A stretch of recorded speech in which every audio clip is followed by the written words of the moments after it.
సత్యవ్రతుడు త్రిశంకుడైన తీరు.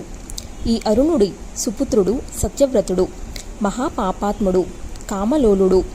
ఒక విప్రకన్యను పెళ్లిపీటల మీద నుంచి అపహరించాడు. బ్రాహ్మణులంతా కలిసి హాహాకారాలు చేస్తూ అరుణుడికి మొరపెట్టుకున్నారు. తనయుడు చేసిన దుర్మార్గానికి అరుణుడు మండిపడ్డాడు. దేశ బహిష్కారం విధించాడు. స్వపుచులతో కలిసి అడవుల్లో నికృష్టంగా జీవించమని గెంటేశాడు. వాడు అడవిలోకి పోయి కవచము, ధనుర్బాణాలు ధరించి స్వపుచులతో జీవించసాగాడు. వెళుతూ వెళుతూ కుల గురువులుగారైన వశిష్ఠుల వారు తండ్రికి చెప్పి కోపం చల్లారుస్తారేమోనని ఆశపడి అభ్యర్థించాడు.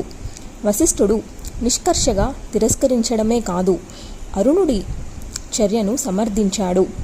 ఈ కఠిన శిక్షకు తండ్రిని ప్రేరేపించింది ఈయనగారేనని గ్రహించి సత్యవ్రతుడు వశిష్ఠులపై అలిగి గత్యంతరం లేక శిక్షను శిరసావహించి అరణ్యాలకు వెళ్ళాడు.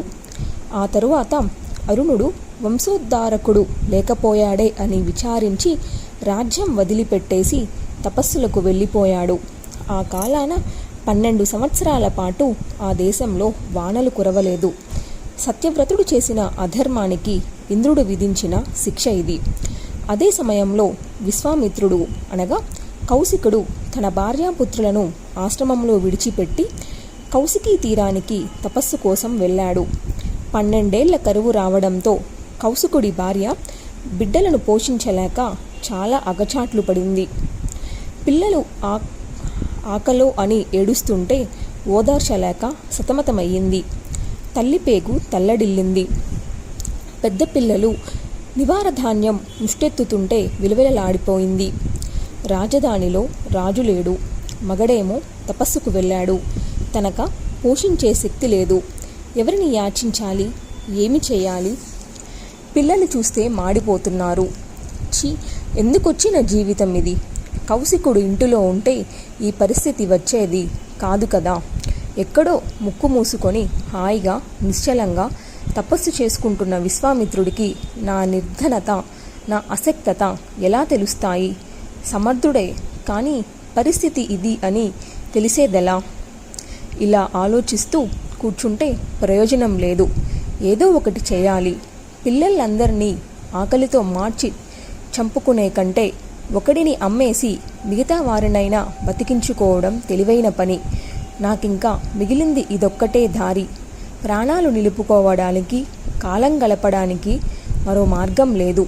ఇలా ఆలోచించి విశ్వామిత్రుడి భార్య గుండెను రాయి చేసుకొని దర్భలు తాడుగా పేని నడిమి కొడుకు మెడకు పలుపు తాడులా కట్టి వాడిని తీసుకొని తమ ఆశ్రమం పర్ణశాల నుంచి బయటకు వచ్చింది. అడవి దారి వెంట రాజధానికి నడక సాగించింది. స్వపచులతో కలిసి అడవుల్లో జీవిస్తున్న సత్యవ్రతుడుకు ఎదురయ్యాడు. ఏమిటమ్మా ఇది? ఎందుకు ఏడుస్తున్నావు? ఈ పిల్లవాడినేమిటి పశువులా తాడి కట్టి లాక్కపోతున్నావు? ఎవరి బిడ్డడు? ఎక్కి ఎక్కి ఏడుస్తున్నాడు. నిజం చెప్పు. నేను చేయగలిగిన సహాయం ఏమైనా ఉంటే చేస్తాను. అయ్యా, నువ్వెవరో నాకు తెలియదు. అయినా అడుగుతున్నావు కాబట్టి చెబుతున్నాను. నేను విశ్వామిత్రుల వారి భార్యను.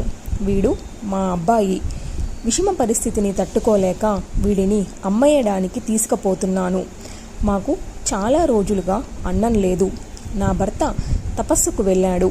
వీడిని అమ్మేసి వచ్చిన ధనంతో తక్కిన సంతానాన్ని బతికించుకుందామని ఆశ. ఓ పతివ్రత, ఈ పుత్రుణ్ణి కూడా రక్షించుకో. వెనక్కి వెళ్ళు. నీ భర్త తపస్సు నుంచి తిరిగి వచ్చే వరకు మీకందరికీ ఆహారం నేను అందిస్తాను. మీ ఆశ్రమం ఎదుట ఉన్న చెట్టుకి రోజు ఆహారం కట్టి వెళ్తాను. ఇది నా ప్రతిజ్ఞ. నా మాట నమ్ము. నేను అరుణపుత్రుణ్ణి, రాకుమారుణ్ణి. నా పేరు సత్యవ్రతుడు. సరేనని ఆ తల్లి కొడుకు మెడలో బంధనం విప్పేసి ఆశ్రమానికి తిరిగి వెళ్ళింది.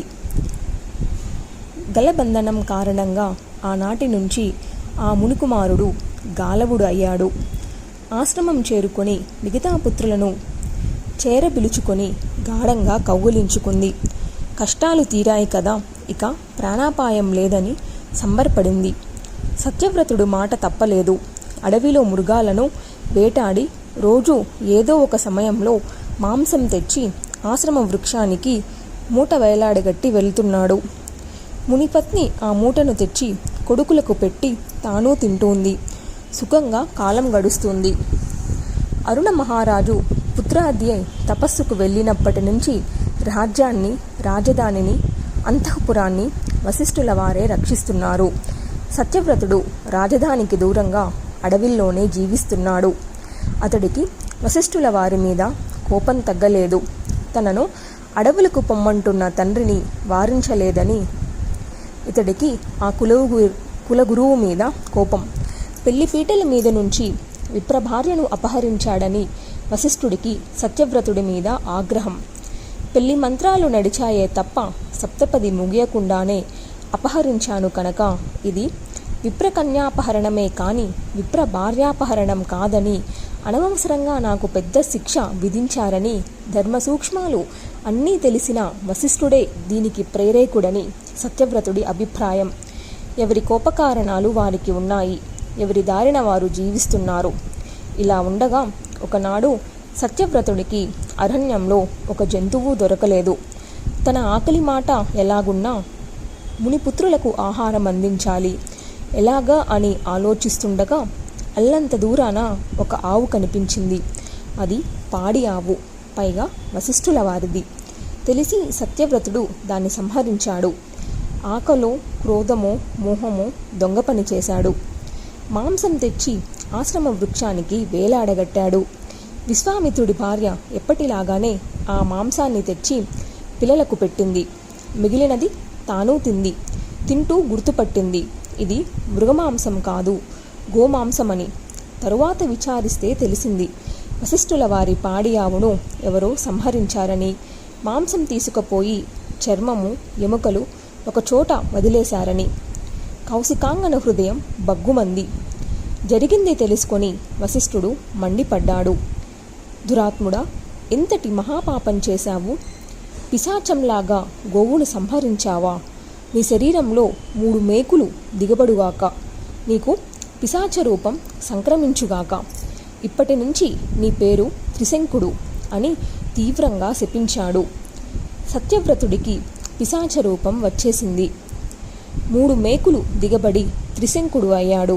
సిగ్గుతో ఎటూ వెళ్ళలేక అదే ఆశ్రమంలో ఉండిపోయి తపస్సుకి ఉపక్రమించాడు.